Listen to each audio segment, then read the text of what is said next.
자, 그렇다면 이제 그 메가 작업은 그러면은 구메가가 중단된 이유 어떻게 되었는가 하면 스탈린은 이제 결국 그 세상을 떠납니다. 스탈린이 세상을 떠나고 나서 그 신메가, 이 메가를 다시 살려야 되겠다라고 해서 소련과 동독의 기존 연구원들에 의해서 새로운 메가 발간이 이제 추진이 됩니다. 이걸 1964년 스탈린을 뒤이어서 이제 권력을 쥐게 된 후르시초프가 이 작업을 승인을 하게 되면서 공동편집위원회가 이제 결성이 되었고 소련과 동독에 그리고 1972년에 시범판이 출판이 되었는데 이게 이제 서방에도 물론 나왔어요. 이게 상당히 좋은 평가를 받았습니다. 그러니까 원래 구메가의 편집 원칙을 잘 살린 제대로 된 아주 학술적 정본이다라는 평가를 받은 거예요.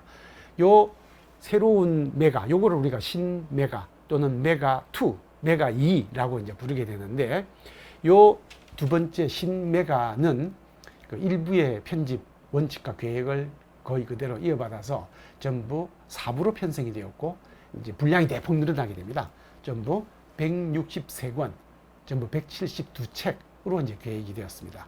이제 안에 부별 편성은 그 구메가와 마찬가지로 1부는 저작 논문집이고 2부는 자본과 관련된 저작들이고 3부는 왕복 서한집이고 4부는 그 아까 색인, 발췌, 방주 이런 것들이 이제 이루어집니다. 신메가는 1975년부터 이제 1989년 동독이 이제 붕괴될 때, 동독의 그 장벽이 붕괴될 때까지 출판이 되었습니다. 그래서 이때까지 43권이 전부 출판이 되었는데 1989년에 동독이 붕괴되면서 그리고 이제 바로 그때부터 소련도 이제 해체의 길로 본격적으로 접어들어서 1991년 해체가 되고 말죠. 그래서 1990년 중단이 되어버렸어요. 1990년에. 이게 이제 신메가입니다. 신메가가 이제 중단이 되어버렸습니다. 신메가가 중단이 되자 결국은 메가 작업 자체가 이제 중단이 되는 것이죠. 그러자 이 메가 작업의 성과를 지켜보고 있던 뭐 또 이걸 직접 담당을 했던 동독 지역의 학자들 그리고 모스크바에 있던 러시아 학자들 그리고 서방의 메가와 관련되어서 이제 관계했던 학자들이 이 작업을 살려야 되겠다라고 생각을 해서 1990년에 이 원고의 가장 많은 부분이 소장이 되어 있는 그 암스테르담의 국제사회사 연구소를 거점으로 해서 국제 막스 엥겔스 재단을 설립을 합니다. 막스 엥겔스 슈티프퉁을 이제 설립을 하게 되죠. 여기에는 이제 일본 사람들도 상당히 많이 관여를 했다고 알려져 있습니다.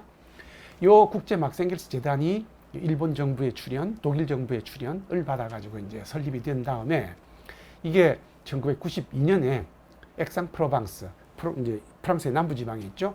거기에서 회의를 해서 새로운 편집 기준을 만들었고 여기에 따라서 이제 새로운 출판 계획을 수립을 하게 됐는데 이때 새로 만들어진 편집 기준 안에 내세웠던 원칙은 탈이데올로기, 막생겔스 정치적으로 이제 과거의 냉전 시절에 그 수단으로 이용하던 거기서 완전히 벗어나서 학술적이고 중립적인 이제 문헌적 작업을 한다.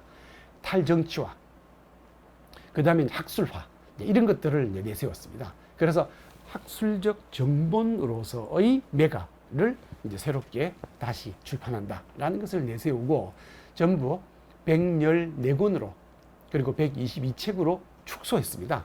이건 아마 그 당시에 예산을 지원해 주기로 했던 독일 정부가 그 독일의 보수당 정부 바로 이제 김인년 정부였습니다. 헬무트 콜이었으니까요.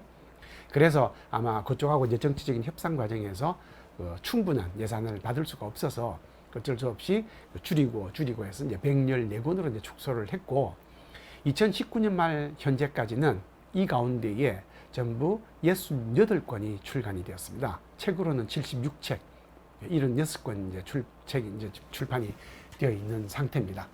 독일 정부는 그 2025년까지 이제 지원을 하기로 되어 있는데 현재까지도 이제 출판이 아직 3분의 2 정도밖에 안 되었기 때문에 나머지를 출판하기 위해서는 결국 독일 정부의 예산이 아마 지원이 2025년 이후에도 이루어져야 할 거라고 이제 예상이 돼요.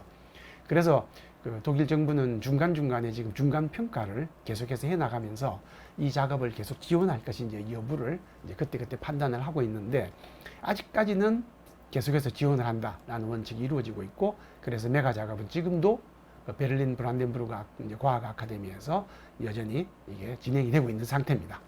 자, 여기 이제 그 메가가 쭉 진행되어 왔던 과정이죠. 그리고 이 메가는 결국 우리가 이제 역사에서 보면 막센겔스의 전집 가운데 가장 제대로 된 학술적 정본 전집이라고 할 수가 있는데